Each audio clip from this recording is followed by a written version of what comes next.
سورہ نوح میں اللہ تبارک و تعالیٰ کا ارشاد ہے، بس میں نے تم لوگوں سے کہا، بس میں نے کہا کہ اپنے رب سے استغفار کرو، اپنے رب سے اپنے گناہوں کی معافی چاہو، اپنے رب سے اپنے گناہوں کی معافی چاہو، استغفار کرو، توبہ کرو۔ بے شک وہ بڑا غفار ہے، بہت بخشنے والا ہے۔ یرسل السماء علیکم مدرارا، استغفار جب ہوگی اور معافی جب مانگو گے تو تمہارا قحط، تمہاری خشک سالی، تمہاری پریشانی دور ہو جائے گی، اور وہ آسمان سے موسلادھار بارش برسائے گا۔ وَيُمْدِدْكُمْ بِأَمْوَالٍ، اور تمہارے مالوں کی کمی بھی دور ہو جائے گی، وہ تمہاری مدد کرے گا مالوں سے، وَبَنِينَ، اور اولاد کے ذریعے، بیٹوں کے ذریعے سے۔ جنہیں اولاد نہیں ہے ان کو اولاد عطا فرمائے گا، جن کی اولاد ان کے کام کی نہیں ہے اس کو ان کے کام کا بنا دے گا، وہ مدد کرے گا تمہاری۔ وَيَجْعَلْ لَكُمْ أَنْهَارًا، اور تمہارے لیے نہریں بہا دے گا، نہریں بہیں گی، دریا بہیں گے، پانی کی فراوانی ہوگی۔ وَيَجْعَلْ لَكُمْ جَنَّاتٍ وَيَجْعَلْ لَكُمْ أَنْهَارًا، تمہارے لیے باغات اگا دے گا اور نہریں بہا دے گا۔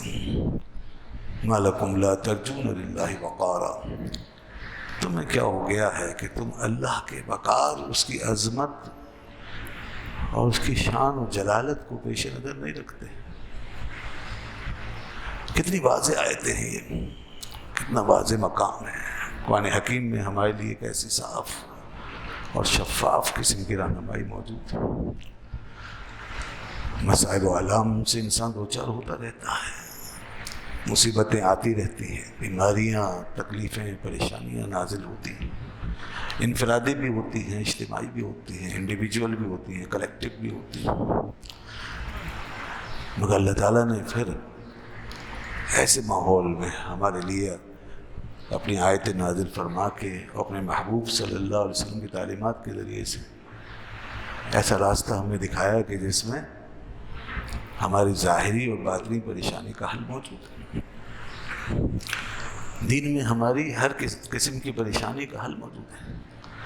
سب سے بڑی پریشانی اور سب سے بڑی مصیبت انسان کے لیے یہ ہوتی ہے کہ کسی تکلیف اور کسی وبا میں انسان کا باطن جو ہے وہ ڈسٹرب ہو جائے،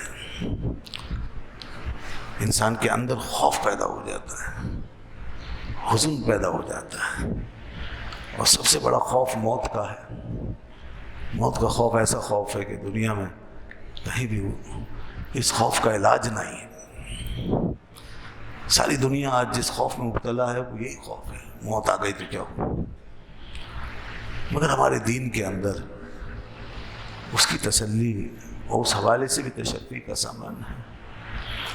ایک انسان جب یہ سنتا ہے کہ میرا رب میرا خالق و مالک ہے اور سب کچھ اس کے دست قدرت میں ہے، جو چیز بھی کسی مصیبت یا بلا کی صورت میں دنیا میں آتی ہے تو وہ اس کے اذن کے بغیر نہیں آتی ہے، اس کی اجازت کے بغیر نہیں، وہی خالق ہے۔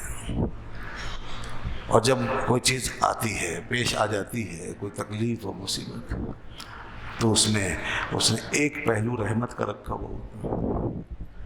کسی بھی تکلیف میں ایک نہ ایک پہلو رحمت کا ہوتا ہے، اور رحمت کا جو پہلو ہے وہ ایک مسلمان کے سامنے ہونا ضروری ہے، اور وہ یہ ہے کہ میرا رب آزماتا ہے، اس کی طرف سے امتحان آتا ہے، آزمائش کرتی ہے، تو مجھے اللہ سے راضی رہنا چاہیے، اور اس آزمائش میں مجھ پہ جو بھی گزر جائے مجھے اس پہ صبر کرنا ہے، مجھے اللہ سے راضی رہنا ہے، اور مجھے اس پہ ایمان جو ہے اس کے اوپر پورا پورا رکھنا ہے۔ جیسے آخر میں فرمایا مَا لَكُمْ لَا تَرْجُونَ لِلَّهِ وَقَارًا، یعنی اتنا ڈیسپریٹ نہیں ہونا، اتنا ڈسٹرب نہیں ہونا کہ خدا کوئی بھول جائے۔ ایسی پریشانی کی ضرورت نہیں کہ اللہ کو بھول جائیں، اس کی عظمت و حیبت کوئی نظروں سے بھلا دیں، اوجھل کر دیں. نہیں، اس کی ذات، اس کا جاہ و جلال، اس کی کبریائی، اس کی عظمت و شان سامنے رہنی چاہیے. اور پھر اس کے بعد یہ بات کہ اسی نے بھیجا ہے، اسی نے پیدا کیا ہے، اسی کی طرف لوٹ جانا. جیسا کہ ہر مصیبت کے وقت کہا گیا انا للہ و انا الیہ راجعون. سب سے زیادہ صبر اور تسلی کا کلمہ یہی ہے، انا للہ و انا الیہ راجعون. بے شک ہم اللہ کے لیے ہیں اور اللہ کی طرف لوٹنے والے ہیں. تو یہ انسان کی سب سے بڑی پریشانی اور سب سے بڑا خوف جو ہے، اس کا واحد علاج یہی ہے. جب انسان اللہ کا تصور کرنا، اسی کی طرف جانا ہے، آج نہیں کل، کل نہیں پرسوں، جانا تو ہے. اور اس کے پاس جب جانا ہے تو اس کو راضی کر کے چلے گئے تو کیا بات ہے، سبحان اللہ. وہ ایک اور اطمینان و سکون کی بات ہے.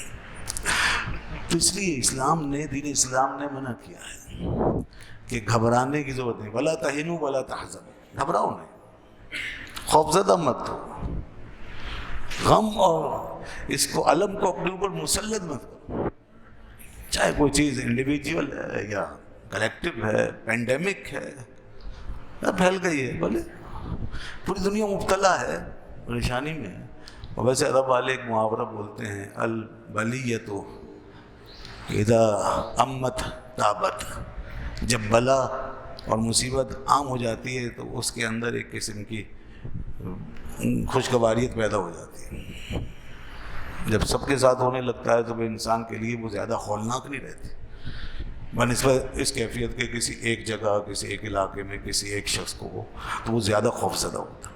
اور جب ساری دنیا بھگت رہی ہو تو پھر انسان کے لیے قابل برداشت ہو جاتی ہے. تو یہ عربی کا محاورہ ہے. بہرحال مسلمان کے ساتھ انڈیویجول کیس ہو یا کلیکٹیو، اس کی تعلیم ایک ہی ہے.